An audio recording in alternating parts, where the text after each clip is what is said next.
morning po.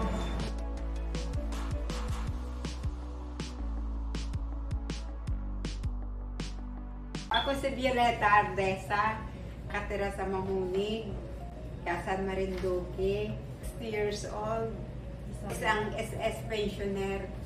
Hinikayat nila dito sa MCAS.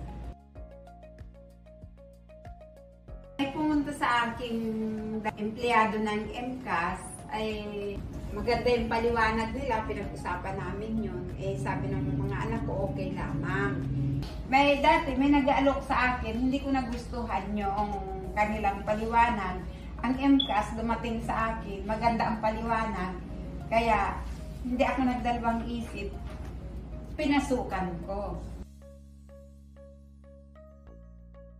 Sa pag-assist naman, walang problema.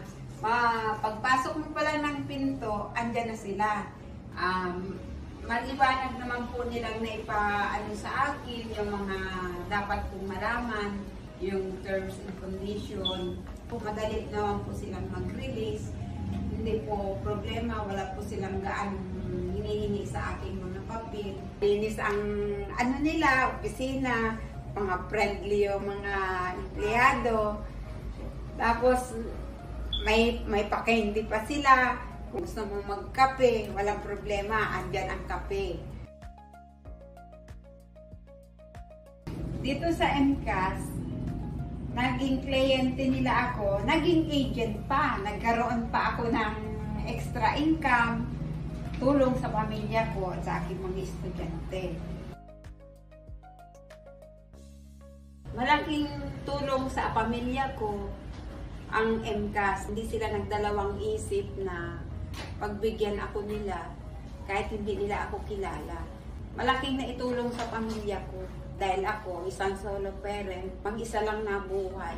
Kailangan ko talaga ang MCAS.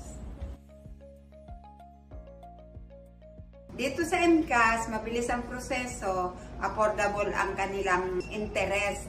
May regalo silang bigas, mabilis ang release. Kung sakali namang hindi kayo makakapunta dito sa opisina, tawagan mo lang sila. Sila ang mapunta dun sa inyong bahay para mag-release ng inyong loan. Pwede naman akong mag-rekomenda. Masipag akong mag-rekomenda ng mga ganyang pensioner.